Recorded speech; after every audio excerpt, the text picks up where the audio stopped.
Estamos seguros que este congreso va a ser de bendición para todos nosotros. La comunidad hispana tiene también la oportunidad de recibir este Espíritu Santo que se va a derramar esta noche. Estoy seguro que va a ser una noche muy especial para todos nosotros. Pidámosle al Señor de que sea con nosotros y que sea con el predicador. Tengo el gusto de invitarles a ustedes. Esta noche tenemos un predicador con más de 30 años de experiencia. Este pastor casi que necesita presentación. Es director de Secretos Revelados, con su sede en California, y también pastor en la iglesia de Fresno, California. Les estoy hablando del pastor Esteban Bohr. Antes de comenzar, los voy a invitar a que nos coloquemos de rodillas. Vamos a pedir la bendición del Señor. Señor que estás en los cielos. Señor, pedimos la presencia de tu Santo Espíritu en este lugar, Señor. Que este mensaje sea un mensaje que llegue a los corazones de las personas necesitadas, Señor.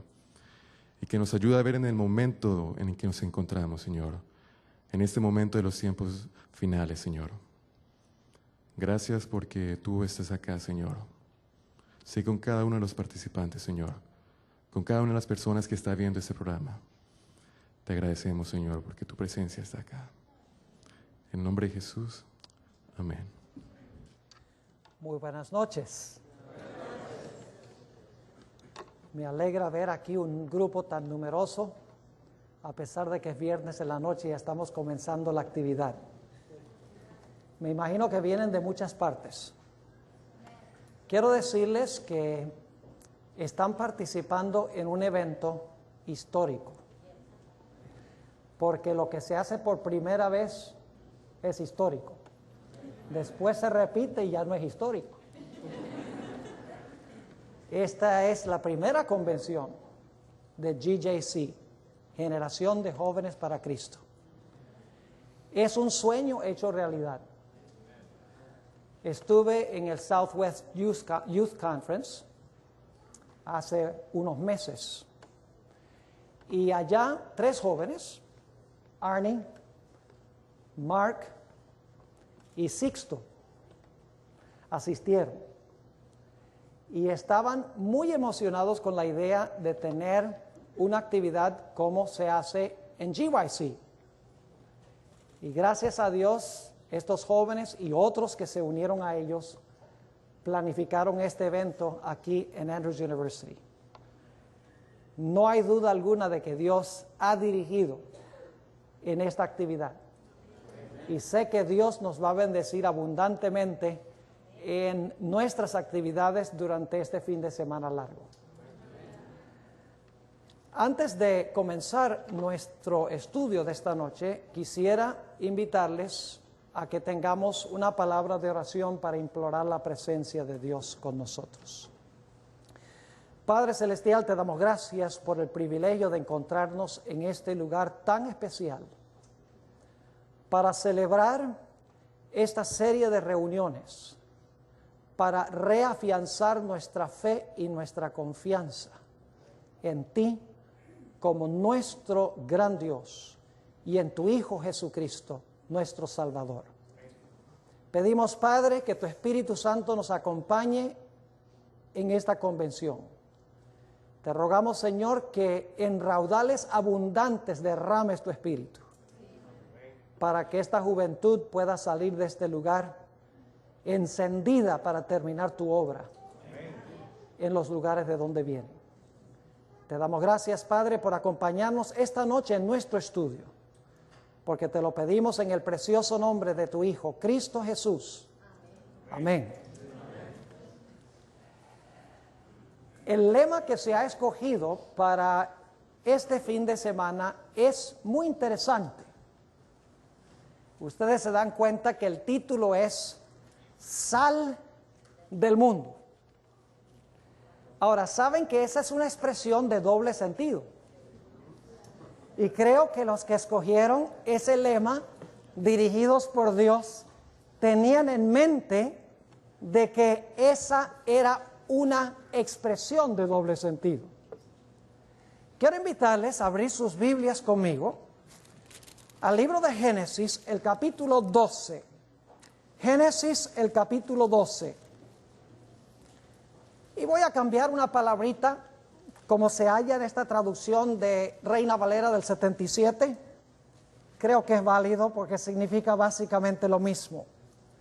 Aquí Dios le está hablando a Abraham y dice lo siguiente: empero Jehová había dicho a Abraham,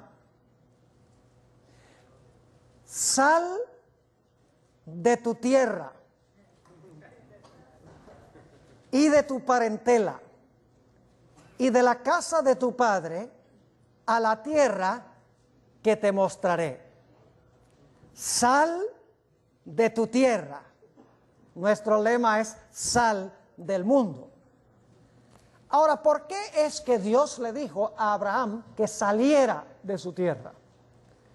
La respuesta la encontramos en el libro de Josué, el capítulo 24 y el versículo 2. Josué, el capítulo 24 y el versículo 2. Dice allí: y dijo Josué a todo el pueblo, así dice Jehová, Dios de Israel, vuestros padres habitaron antiguamente de la otra parte del río, es a saber, Taré, padre de Abraham y de Nacor, y ahora escuchen bien, y servían a dioses extraños. Y yo tomé a vuestro padre Abraham de la otra parte del río y trájelo por toda la tierra de Canaán y aumenté su generación y dile a Isaac. ¿Por qué es que Dios le dijo a Abraham, sal de tu tierra? Porque su familia estaba ya adorando dioses extraños. Y Dios le dijo, sal de allá. Ese es el primer significado de nuestro lema, sal del mundo. Quiero leer otro pasaje relacionado con este significado de nuestro lema. Se encuentra en 2 de Corintios, el capítulo 6. Y este es un pasaje indudablemente muy bien conocido por la mayoría de los que estamos aquí. 2 de Corintios, el capítulo 6 y el versículo 14. No os juntéis en yugo con los incrédulos, porque ¿qué compañía tiene la justicia con la injusticia? ¿Y qué comunión la luz con las tinieblas? ¿Y qué concordia Cristo con Belial? ¿Y qué parte el fiel con el infiel? ¿Y qué concierto el templo de Dios con los ídolos? Porque vosotros sois el templo del Dios viviente. Como Dios dijo, habitaré y andaré en ellos, y seré el Dios de ellos, y ellos serán mi pueblo. Y ahora fíjense lo que dice el versículo 17. Por lo cual, salid, podríamos decir, sal de en medio de ellos, y apartaos, dice el Señor. Y no toquéis lo inmundo, y yo os recibiré, y seré a vosotros padre, y vosotros me seréis a mí hijos e hijas, dice el Dios Todopoderoso. Así que el primer significado de nuestro lema, jóvenes, es que Dios nos ha llamado a salir del mundo para ser el pueblo especial y peculiar de Dios en estos últimos días. Pero saben que nuestro lema tiene un segundo significado. Vayan conmigo al Evangelio según San Mateo, el capítulo 5 y el versículo 13. El Evangelio según Mateo, el capítulo 5 y el versículo 13. Y yo sé que ustedes conocen este texto, pero vamos a leerlo de nuevo. 5 y el versículo 13. Dice Jesús, vosotros sois la sal de la tierra. Y podríamos cambiar eso un poco y decir, vosotros sois la sal del mundo. Un segundo significado de la expresión sal del mundo. Y es que aunque salimos del mundo, debemos también ser la sal del mundo. Ahora, la sal en los tiempos bíblicos cumplía varios propósitos. En primer lugar, en los tiempos bíblicos, la sal purificaba. ¿Recuerdan en los días de Eliseo cuando echó sal a las aguas y las aguas quedaron purificadas? En el Antiguo Testamento la sal también desinfectaba. ¿Saben que cuando nacían bebés en los tiempos del Antiguo Testamento, les untaban en todo el cuerpo sal para desinfectar su cuerpo? Eso lo dice en Ezequiel el capítulo 16 y el versículo 4. La sal también se usaba para preservar. Y hoy en día aún se usa la sal para preservar. Pero especialmente la sal se usa para saborear, para dar sabor, para purificar, para desinfectar, para saborear y para preservar. Esas son las funciones para las cuales Dios nos ha llamado a nosotros como jóvenes en estos últimos días. Note lo que dice en el libro de Job sobre el aspecto de la sal como sazón. Job, el capítulo 6 y el versículo 6. Y lo dice de una forma muy interesante. Dice allí en Job 6 y el versículo 6 lo siguiente. ¿Comeráse lo desabrido sin sal? ¿O habrá gusto en la clara del huevo? Yo quiero preguntarles, ¿cuántos de ustedes alguna vez han tratado de comerse la clara de un huevo sin sal? ¿A qué sabe la clara del huevo sin sal? Sabe a papel. ¿Y a qué sabe el papel? El papel no sabe a nada. Es decir, que Dios nos ha llamado, jóvenes, a salir del mundo, pero nos ha llamado también para purificar el mundo, para desinfectar al mundo, para saborear al mundo y para preservar al mundo. Dios nos ha llamado en estos últimos días con propósitos muy especiales. Ustedes recuerdan la experiencia de la esposa de Lot. Ahora fíjense, ahí encontramos los dos significados de nuestro lema. Porque la Biblia nos dice que la mujer de Lot salió de Sodoma. Sal de Sodoma, le dijo Dios. Pero el problema es que Sodoma no había salido de ella. Es decir, había perdido su carácter de sal, porque se había adaptado a los pecados de Sodoma. Y yo creo que esa es la razón por la cual Dios derramó el castigo que derramó. Yo a veces me ponía a pensar, ¿por qué razón es que Dios convirtió a la esposa de Lot en una columna de sal? Podría haberle dado un ataque al corazón. Podría haberse muerto de otra forma. Pero la Biblia dice que fue convertida en una columna de sal. Y yo creo que la razón es, Jesús en Mateo 5 y el versículo 13 dice que la sal que ha perdido su sabor no sirve sino ¿para qué? Para ser echada y pisoteada por los hombres. Y hoy en día eso es precisamente, no se sabe dónde está la esposa de Lot hoy. ¿Quién sabe cuántas personas han pasado por allí? Porque ella salió de Sodoma, pero Sodoma no había salido del corazón de ella. Había perdido su carácter de sal para Sodoma y en vez de influir sobre Sodoma, Sodoma influyó sobre ella. ¿Será posible que hay muchos adventistas que hemos salido del mundo, pero el mundo no ha salido de nosotros?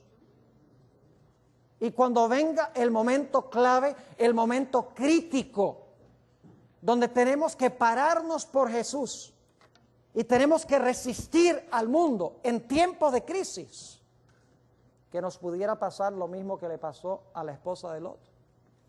Yo me pregunto, en cuanto a mí mismo. Y yo creo que todos nosotros, los jóvenes que estamos reunidos aquí, tenemos que hacernos la misma pregunta. Ahora, quiero invitarles a ir conmigo para el pasaje que especialmente vamos a estudiar en nuestro primer tema juntos. Vamos a Génesis, el capítulo 3. Génesis, el capítulo 3. Y vamos a estudiar los versículos 1 hasta el versículo 6. Génesis 3 y el versículo 1 al 6. Sin embargo, antes de leer estos versículos, quisiera leer del capítulo 2 los versículos 15 hasta el versículo 17. Génesis 2 y el versículo 15. Tomó pues Jehová Dios al hombre y lo puso en el huerto de Edén para que lo labrara y lo guardase. Y mandó Jehová Dios al hombre diciendo: de todo árbol del huerto comerás. ¿Palabra de Dios, sí o no? ¿Estaba claro?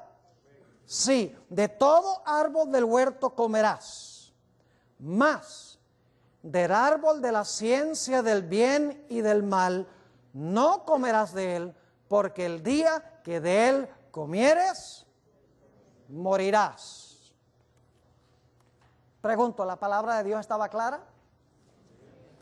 Clarísima. ¿El mandato de Dios era sencillo o era complicado de obedecer? No era complicado, era sencillo. Dios podría haberles puesto una prueba más grande, pero sencillamente les digo: de todos los árboles comen, pero de este árbol no pueden comer, porque si comen del árbol van a morir. Pero todos sabemos que en el huerto del Edén había una serpiente. ¿Se han preguntado alguna vez por qué Satanás se presentó como serpiente o usando la serpiente? El Espíritu de Profecía lo deja muy en claro. Lo que pasa es que Dios le había dicho a Adán y Eva que del cielo había caído un majestuoso ángel que iba a venir al huerto e iba a tratar de convencerlos de que comieran del árbol. Y Satanás sabía que si él se presentaba como era, como un ángel, inmediatamente Adán o Eva iban a decir: ¡ja! Dios nos dijo que un ángel excelso cayó del cielo y que nos iba a tratar de convencer de que comiéramos del árbol. Tú tienes que ser ese ángel.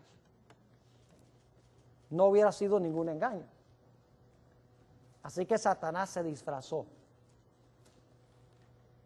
Y lo que quiero que notemos, jóvenes, es que Satanás usó 5 métodos para llevar a Eva y a Adán, nuestros primeros padres, a desobedecer a Dios. Vamos al versículo 1 y vamos a analizar esos 5 métodos que usó Satanás.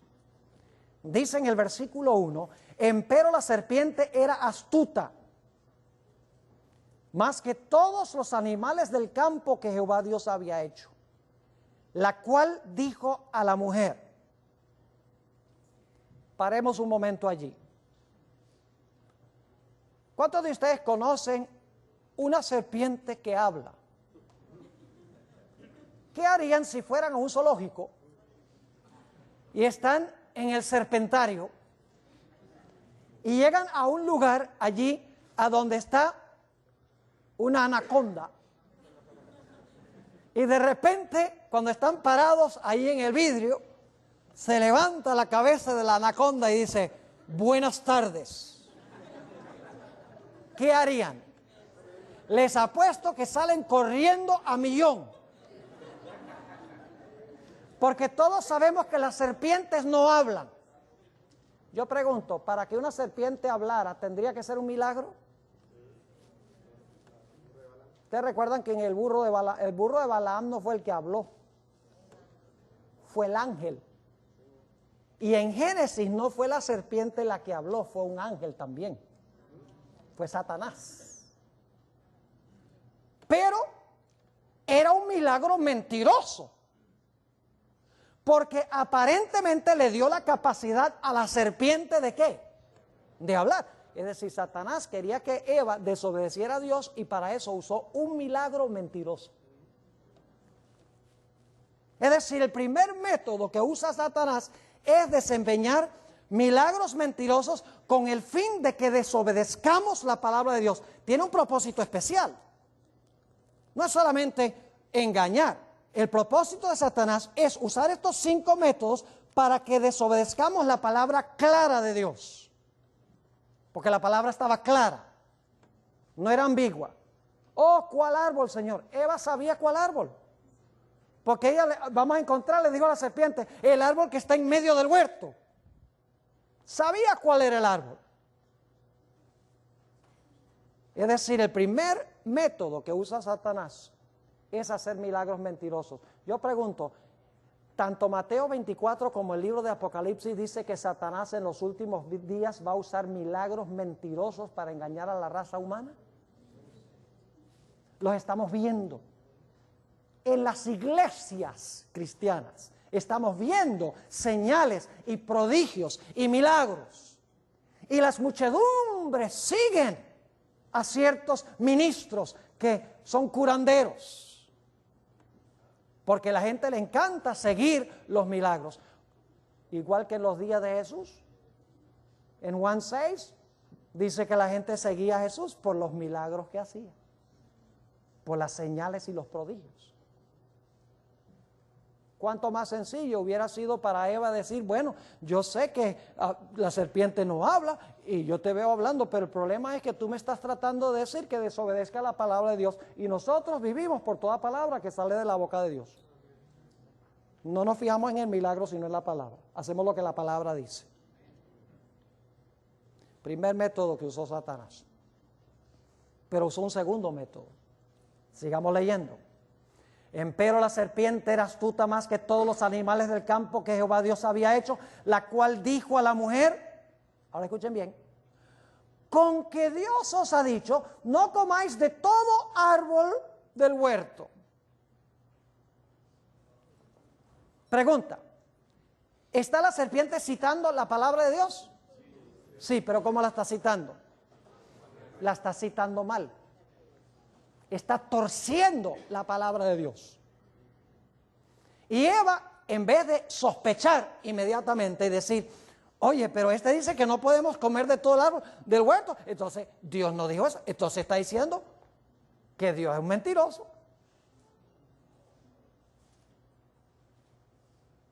En vez de eso, Eva comenzó un diálogo con la serpiente. Cuidado, empezamos una discusión con el diablo, porque siempre salimos perdiendo. El diablo citó la palabra de Dios, pero la citó mal. Yo pregunto, en los últimos días, ¿Satanás va a usar este método en el mundo cristiano? ¿Cómo usa la gente la Biblia para comprobar que el domingo, por ejemplo, es el día de reposo? ¿Acaso no dice que Juan estaba en el Espíritu en el día del Señor?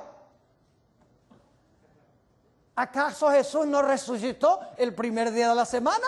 Allí lo dice. ¿Acaso la Biblia no dice que el rico se puso a hablar con Lázaro en el infierno? ¿Acaso la Biblia no dice que Pablo quería estar ausente del cuerpo y presente con el Señor?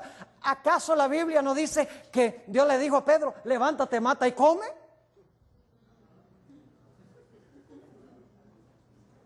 ¿Me están entendiendo lo que estoy diciendo? Torcer la palabra de Dios, desfigurar la palabra de Dios, añadirle, quitarle a la palabra de Dios. Sencillamente Eva debería haber dicho, Dios nos dijo que no comieron de este es un mentiroso. Hay que sospechar porque le está exagerando lo que dijo Dios. Enseguida debería haber sospechado. Pero en vez de eso empezó a conversar con la serpiente, a jugar con la tentación. Así que el segundo método que usa Satanás es jugar jueguitos con la palabra de Dios. Lo hizo también en el monte de la tentación. Y la primera tentación, Satanás le dice a Jesús, si eres el Hijo de Dios, convierte estas piedras en pan.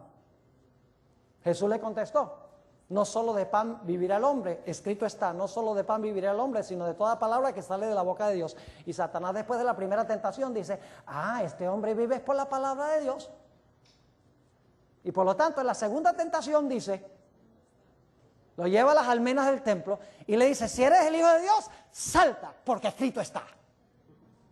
¿A ti te gusta vivir por un escrito está? Pues escrito está. Mandará a sus ángeles que te tomen en sus brazos antes de que tu pie tropiece en piedra. Pero, si ustedes leen con cuidado el Salmo 91, 11 y 12, y lo comparan con lo que dijo el diablo, saltó una partecita muy especial, que es que Jesús tenía que encomendarse en las manos de su Padre y obedecer a su Padre para reclamar la promesa. Era el pecado de la presunción. Como por ejemplo, orar para que Dios nos bendiga para pasar un examen cuando no hemos estudiado.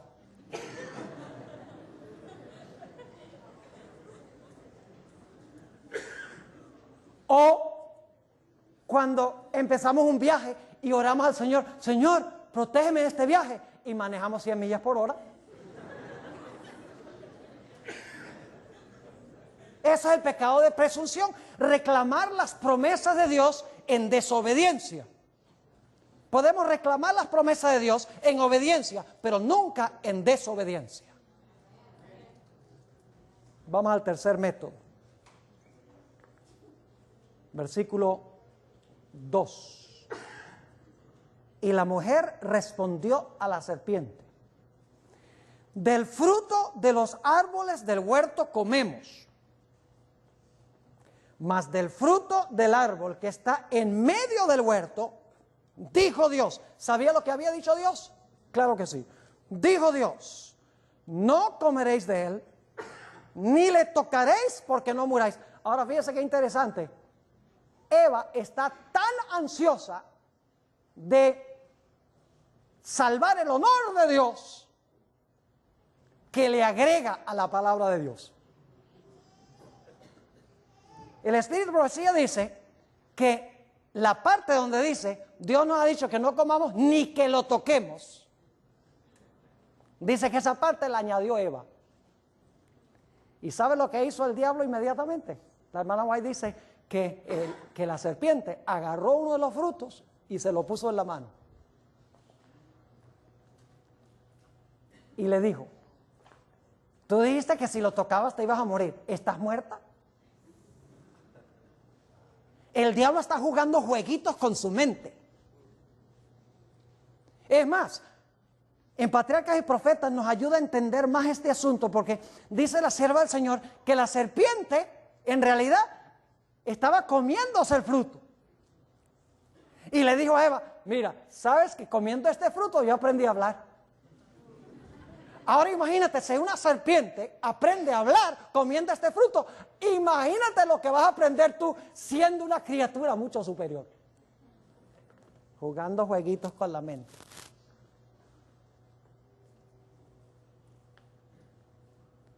Versículo 4. Quiero que notemos el método número 3, que es el más terrible de todos. Y de ahí viene nuestro título del tema, seréis como Dios. Dice en el versículo 4, no que. Dice, entonces la serpiente dijo a la mujer, no moriréis. ¿Qué está diciendo la serpiente de Dios? Dios es un mentiroso. Porque Dios dijo, el día que comas del árbol, mueres. La serpiente dice, come del árbol, no mueres. Yo les pregunto, ¿le explicó Dios a Adán y Eva por qué se iban a morir si comían del árbol? Le dijo Dios, ese árbol tiene veneno. El fruto tiene veneno. El fruto les puede dar un infarto. No. Dios les explicó las consecuencias de comer, pero no les explicó qué tenía ese árbol específicamente que los iba a llevar a morir. Ahora fíjense que el diablo siembra en la mente una idea, porque él sabe que cuando siembra esa idea, entonces surge una pregunta. Y luego entonces el diablo contesta la pregunta que él mismo sembró.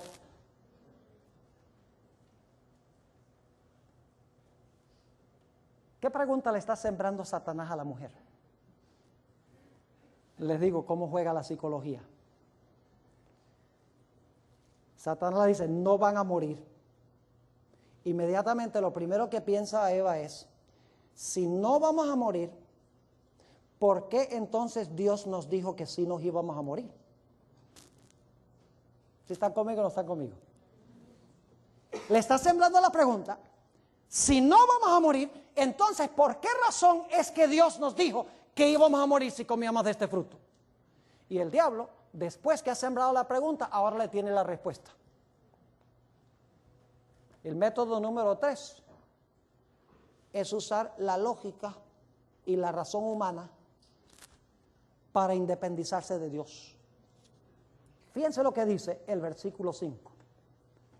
Mas sabe Dios, el diablo le está diciendo, tú tienes la pregunta que por qué, si yo te digo que no te vas a morir, ¿por qué es que Dios te dijo que te ibas a morir? Ahora te voy a explicar por qué es que Dios dijo que se iban a morir cuando en verdad no se van a morir.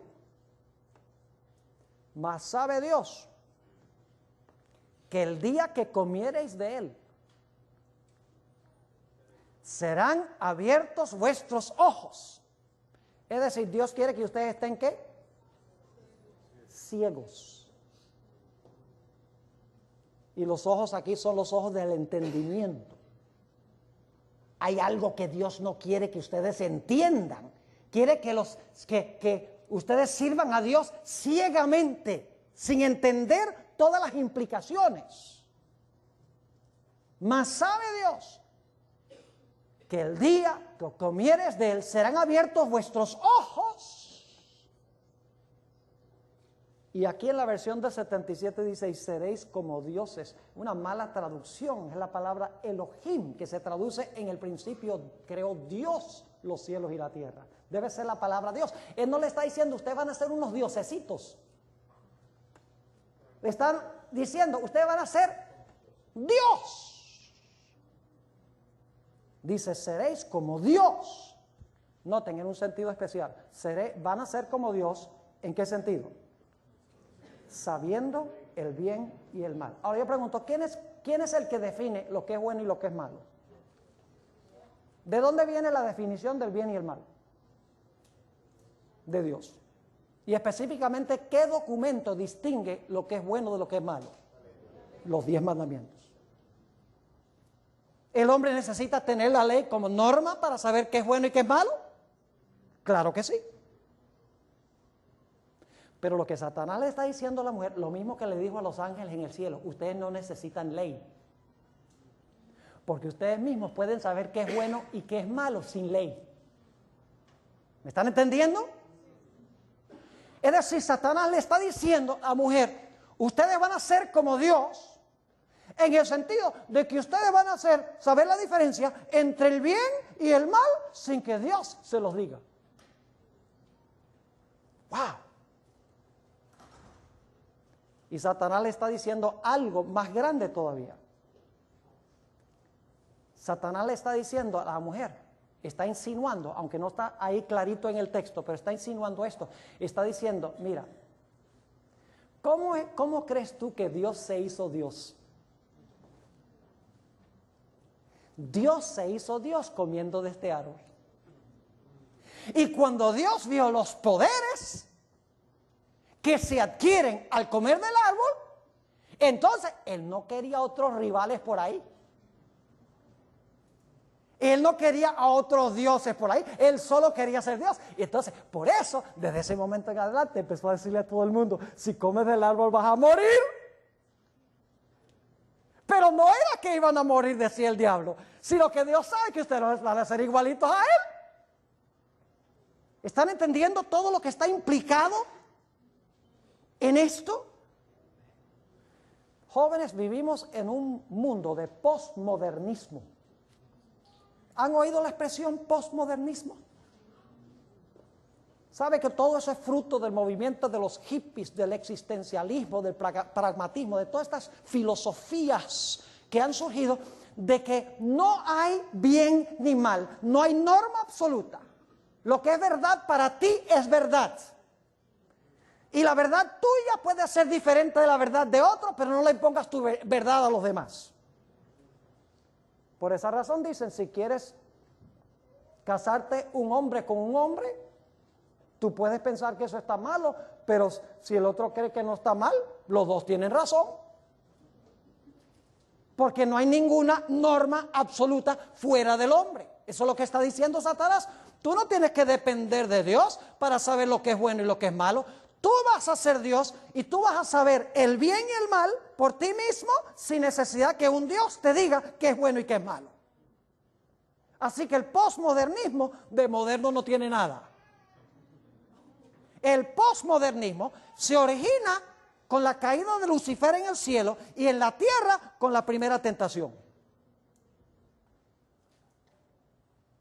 ¿Qué tanto más lindo es sencillamente decir Dios lo dice y yo lo hago? ¿Sabe que la vida es sencilla así? Sencillísima. Yo tengo 2 jóvenes en mi iglesia. Los bauticé hace poco, hace unos meses.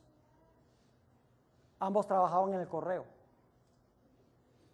Y cuando aceptaron el mensaje adventista, dijeron, nosotros vamos a guardar el sábado. Y los jefes dijeron, si guardan el sábado, si no vienen a trabajar el sábado, no tienen trabajo. Y esos 2 jóvenes, a pesar de que eran nuevos conversos, que no tenían una fe pues de años en la iglesia adventista, dijeron, preferimos perder el trabajo y obedecer a Dios. Y así hicieron. Ambos escogieron obedecer la palabra de Dios. Podrían haber dicho, no, pero ¿cómo voy a mantener la familia? ¿Y qué van a decir los amigos? Y entonces nos vamos a morir de hambre. Y podrían buscar todas las excusas. Pero no, decidieron vivir por la palabra de Dios. ¿Y saben algo? A uno le dieron ahora otro trabajo en el correo, donde puede guardar el sábado. Y al otro le dieron un trabajo en Sacramento, también en un correo. Pero tuvieron que mojarse los pies. Porque Dios no dice, párate y te abro el mar. Y luego entras así, sequito. No way. Dios a veces dice, métete. Mójate los tobillos, mójate hasta las rodillas, mójate hasta la cintura, mójate hasta el pecho, mójate hasta el cuello, mójate hasta la quijada, mójate hasta los labios. Y entonces ya cuando estás mojado hasta acá y no puedes más, dice, ahora me toca a mí, dice Dios. Pero tenemos que tomar la decisión de que vamos a ser fieles a lo que Dios dice, aunque se desplomen los cielos. Solamente así podremos nosotros ser la sal de la tierra. ¿Cómo vamos a salar el mundo si nosotros no estamos salados?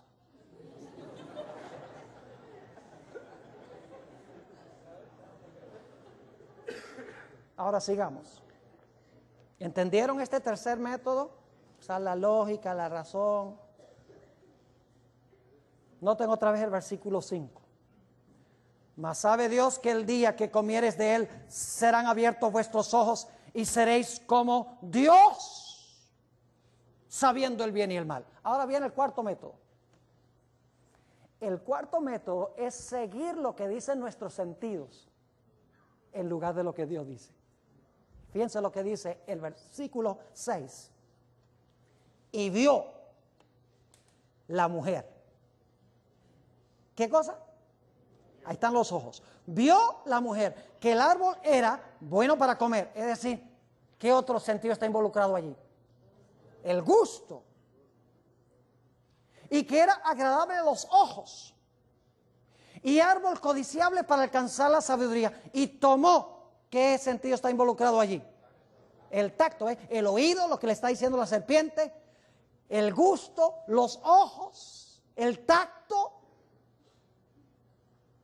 Dice, y tomó de su fruto y comió.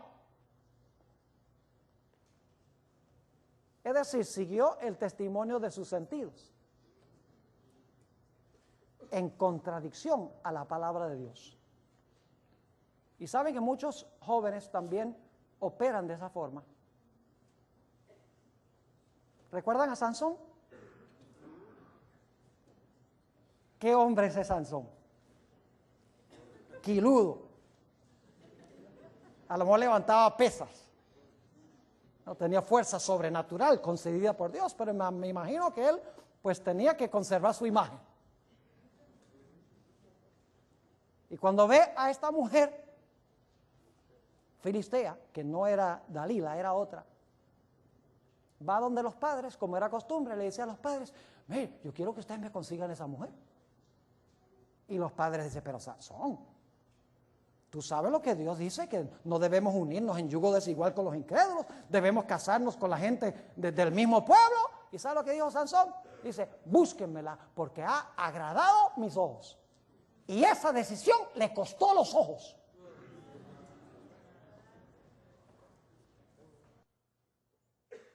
Le costó los ojos. ¿Cuán diferente es José? La mujer de Potifar era muy hermosa. Y Potifar, algunos piensan que no podía funcionar sexualmente. Algunos piensan que era un eunuco. Y me imagino que entraba José y la esposa de Potifar le decía: mira, pero tú sabes que mi esposo no puede.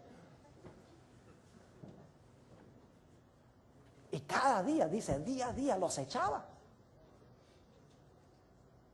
Y un día hasta le arrancó la ropa, dice la Biblia. Y él salió corriendo, a pesar de que era una mujer muy hermosa. ¿Y cuál fue la norma que usó José para su decisión? It doesn't feel right. ¿Esa fue la norma? No. No me caes bien. No. ¿Me puede matar Potifar? No. ¿Qué dijo José? ¿Cómo puedo cometer yo este terrible pecado contra mi Dios? Hay un mandamiento que dice: no cometerás adulterio. Vivía por toda palabra que sale de la boca de Dios. Vamos rápidamente al quinto método que usó Satanás. Otra vez el versículo 6. Y vio la mujer que el árbol era bueno para comer, que era agradable a los ojos, y árbol codiciable para alcanzar la sabiduría. Y tomó de su fruto y comió. Y ahora escuchen lo que dice la última parte del versículo. Y dio también a su marido, el cual comió así como ella. ¿Sabe qué otro método usa el diablo para llevarnos a desobedecer la palabra de Dios? Las tentaciones de otros. A veces ni siquiera el diablo tiene que hacerlo. Nosotros a veces somos los que tentamos al diablo. Le decimos al diablo: tiéntame, tiéntame.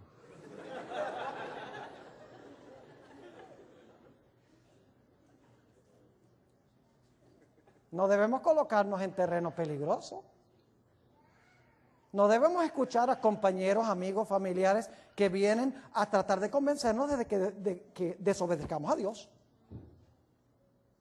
Ya sea tomar drogas, o ya sea ir a fiestas, ya sea beber, ya sea ir al cine, que hoy en día todo el mundo va,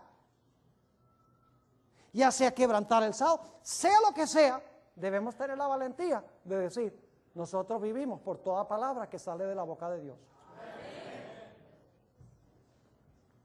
Y solo así seremos nosotros sal del mundo. Saben que a los adventistas el mundo debería aborrecerlos. Y nosotros estamos tratando de ganar el favor del mundo. Y no estoy diciendo que debemos nosotros ser antipáticos con el mundo.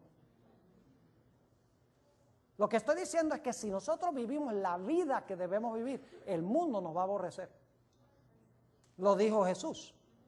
En Juan 17:14, Jesús dijo, les he dado tu palabra.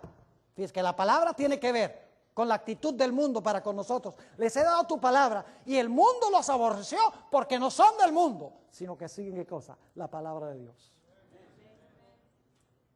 Quiero concluir con una ilustración. Tuve el privilegio de enseñar teología por 6 años en nuestra institución universitaria en la ciudad de Medellín, Colombia, desde 1978 hasta 1983, y hace un tiempo. En realidad la gente se pregunta cómo es que yo hablo español más o menos bien.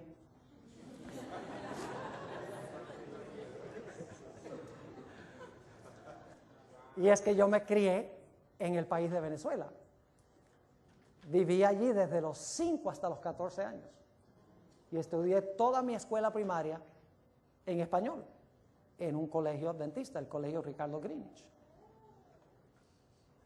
Y tengo mejor ortografía que la mayoría de los hispanos. No solo lo hablo, sé cuándo usar B larga y B corta. Y sé cuándo es el Y y cuándo es Y. Y les comparto esta pequeña experiencia. Vino una persona atrás, antes de que yo subiera a la plataforma, un hispano, y me dice, pastor, ¿cómo se escribe maquillaje? ¿Con J o con G?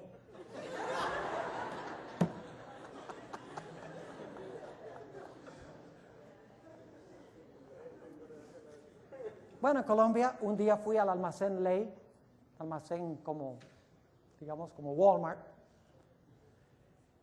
y fui a la caja para pagar. Entregué un billete de 5,000 pesos. Y la muchacha en la caja tomó el billete de 5,000 pesos. Primero lo arrugó en la mano y luego entonces lo puso en la luz. Y luego llamó a un policía que estaba ahí y dice, venga acá. Este hombre me dio un billete falso de 5,000 pesos. Ahora, en los Estados Unidos, supuestamente uno es inocente hasta que se declare culpable. Pero por allá uno es culpable hasta que se descubra que es inocente. Y yo dije, yo estoy en problemas aquí. Se unió otro policía, me llevaron por allá a un cuartico de atrás del almacén. Y me empezaron a interrogar. ¿Dónde tiene la maquinaria? Yo le dije, yo no tengo ninguna maquinaria. Dice, ¿dónde está falsificando los billetes? Le digo, pues yo no soy falsificador. Claro, estaba vestido en corbata, y claro, y que iban a pensar de que era un mafioso. Y entonces me preguntaron, bueno, ¿y usted a dónde vive? ¿Qué hace? Yo le dije, yo soy profesor de teología en el Instituto Colombo Venezolano. Y cuando dije eso, enseguida la expresión en los rostros cambió. Positivamente.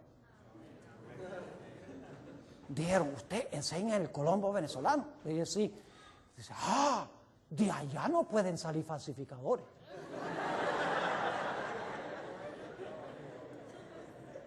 Yo dije, gloria al Señor. Aquí la situación está mejorando, dije yo. Y entonces el policía, uno de los policías me dijo, mire, yo le voy a mostrar a usted cómo distinguir a un billete genuino y uno falso.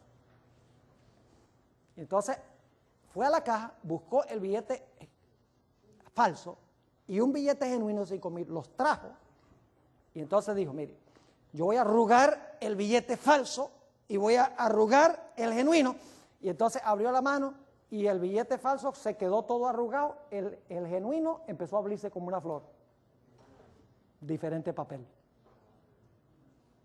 Y luego entonces puso el billete en la luz y dice, mire, si ve la cara de Simón Bolívar que está en el billete, cuando usted lo pone en la luz, en el billete genuino está el rostro claro, en el billete falso está borroso.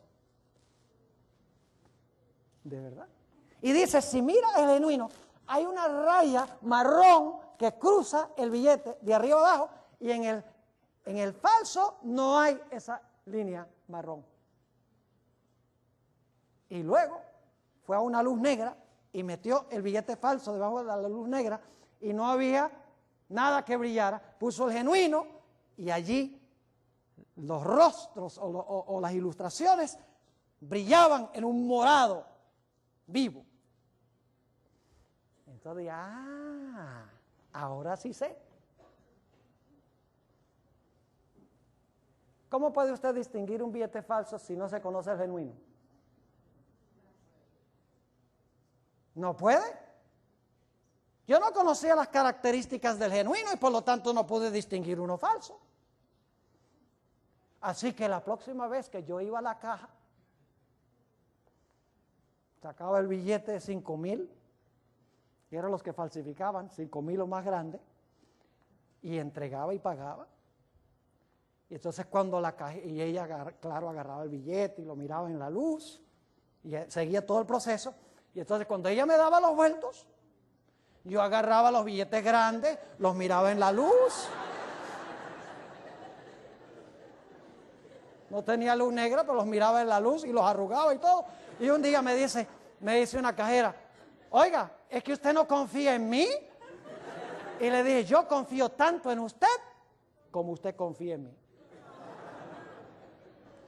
Apreciados jóvenes, señoritas, hermanos y hermanas, en estos últimos días tenemos una sola seguridad en este mundo, y es conocer la verdad genuina de Dios como se encuentra en su santa palabra. Conocer la verdad sin ninguna mancha de error. Para eso tenemos que ir a la Biblia, tenemos que leerla, tenemos que estudiarla, tenemos que asimilarla, de tal manera que cuando vengan estas tentaciones que van a ir creciendo más y más, nosotros podamos hacer lo que hizo Jesús, y es contestar, escrito está, no solo de pan vivirá el hombre, sino de toda palabra que sale de la boca de Dios.